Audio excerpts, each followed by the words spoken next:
안녕하세요. 풍산 패시브하우스의 김창근입니다. 오늘은 동천동 리모델링 현장인데요. 리모델링을 하게 된 가장 큰 원인 중에 하나가 겨울에 너무 추워서 연료비가 감당이 안 돼가지고 그 추운 거를 어떻게 하면 개선할 수 있을까라고 하는 생각에 패시브하우스가 정답이다 이렇게 생각을 해서 패시브하우스급으로다가 리모델링을 하는 현장인데요. 마지막으로 최종 마감재인 세라믹 사이딩만 설치하게 되면 외장 공사가 끝나게 되는 모습을 볼 수 있습니다. 저희가 지하에 먼저 말씀을 제가 드릴 때 사실은 바깥에 외단열 안 해가지고 단열재를 이중으로 교차 시공한 모습을 제가 잠깐 설명드리려고 하고요. 단열재 치부가 되어 있기는 하지만 단열재를 충진을 하고 나서 여기 보면 미송합판을 설치를 하고 다시 타이백이라는 투습 방수지를 대고 나서 겉에는 2종 3호 나중에 외단열 밑장을 할 거기 때문에 2종 3호로 안에는 엑스페이스를 해서 두 단열재를 교차 시공한 모습을 볼 수 있습니다.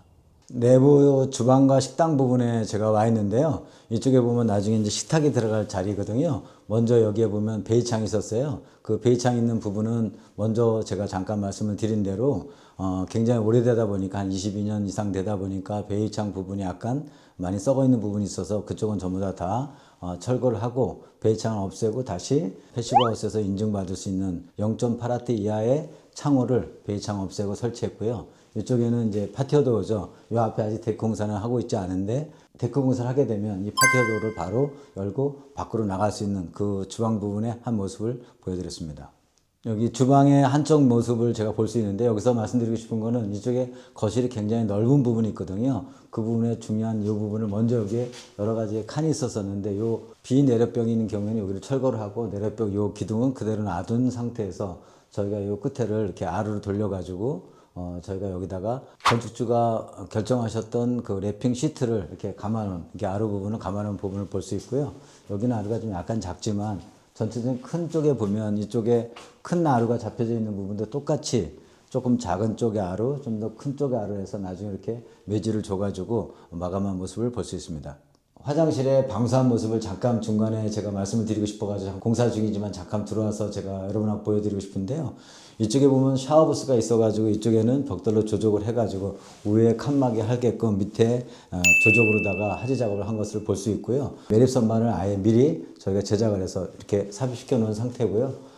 저희가 방수도 사실은 한 3번, 3등으로 다 방수를 했거든요. 전부 다 작업을 여러 번 작업을 해가지고 나중에 타일이 잘 부착이 될 수 있도록 미리 준비하고 있는 모습을 볼 수 있습니다. 창문을 최종적으로 마감하기 전에 창문의 그 밑에 그 전 작업을 제가 잠깐 말씀을 드리고 싶거든요. 보통 일반적으로는 여기에 이제 MDF라고 하는 거를 해서 필름을 싸게 되는데 보통 MDF를 하게 되면 아무래도 습기를 먹게 되면 조금 약하게 되지 않습니까? 그래서 저희는 MDF 대신 자작나무 합판으로 미리 전 작업을 해 놓은 겁니다. 그래서 나중에 요 안에 홈이는 여기서부터 여기까지 랩핑 시트로, 이쪽 안에서부터 여기까지 랩핑 시트로 갈고 나머지 벽자고 만나는 거를 좀 더 디테일하게 좀 보여드리고 싶어가지고 공사 중에 있는 걸 잠깐 말씀드렸습니다. 좀 전에 말씀드린 대로 저쪽에 저희가 자작나무 합판으로다가 무문선으로 한 것처럼 도화도 저희가 무문선으로 하려고 나중에 최종적인 마감한 거를 보여드리겠는데요. 저희가 현장에서 자작나무 합판으로 문틀을 전부 다 현장에 딱 치수에 맞게끔 전 작업으로 다 목공해서 다 작업을 한 상태에서 나중에 문이 들어가게 되면 나중에 이제 문선이 없이 딱 이렇게 한 3mm 정도의 틈만 딱 남게 되는 그런 작업의 그 전 작업을 잠깐 말씀드리고요. 그 다음에 저희가 여기는 마이너스 몰딩으로 저희가 계획해서 준비를 하고 있고요. 이쪽에는 마이너스 몰딩에다 밑에다가 요새 라인딩이 많이 유행하고 있는데 라인딩을 천정에도 저희가 여러 군데로 들어가고 있지만 밑에도 보면 라인딩을 하지 밑에다가도 라인딩을 넣을 걸로 미리 선작업을 해놓고 있습니다. 지하 A브림에 내려와 있는데요. 저희가 이제 지금 내장 목공이 거의 이제 끝나 있는 상태거든요. 먼저 말씀드린 대로 방수하고 단열을 갖다가 2중, 3중으로 해가지고 벌써 내장 목공이 끝났는데도 안에 내려오니까 굉장히 뭐랄까 뽀송한 느낌이 드는데요.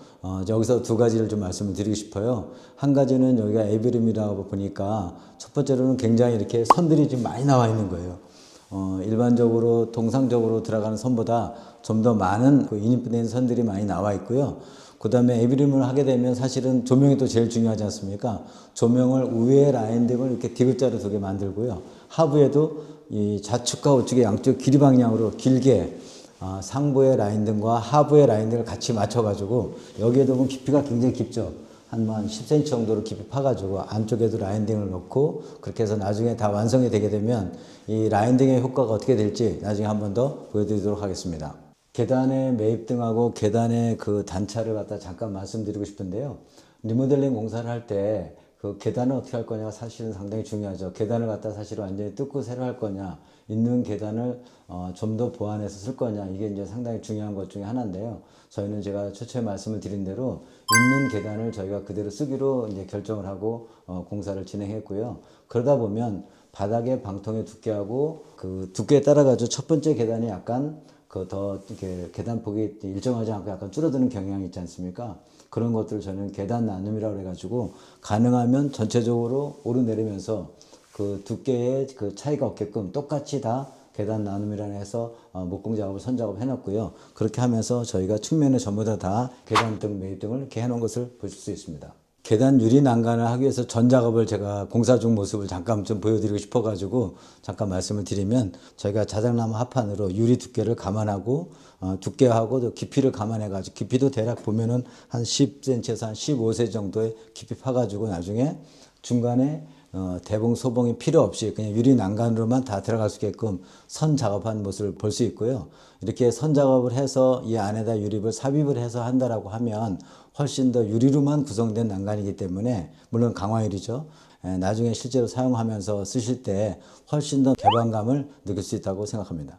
욕실에 저희가 창문에 타일 작업을 어떻게 했는지 잠깐 디테일하게 보여드리면요. 지금은 이렇게 45도 각을 쳐서 타일을 만나가지고 중간에 이렇게, 옛날에는 스테인레스나 플라스틱 몰딩을 많이 썼었는데 그런 몰딩을 쓰지 않고 지금 졸리컷이라고 해서 45도 면치기를 해가지고 이렇게 이 매지선하고 똑같이 이렇게 작업해 놓으면 훨씬 더 퀄리티가 좀 높아지는 그런 걸 볼 수 있습니다. 나중에 욕실이 저희가 상당히 기대되는 그런 욕실 중에 하나거든요. 욕실이 완성되면 다시 한번 여러분한테 보여드릴 걸 말씀드리겠습니다. 2층 방에 올라와 있는데요. 전에 한번 하지 작업해서 골조 공사했을 때 제가 잠깐 설명드렸던 거를 양쪽에 포켓도어가 양쪽에 달려 있어 가지고 그거 제가 잠깐 설명드리려고 하는데요.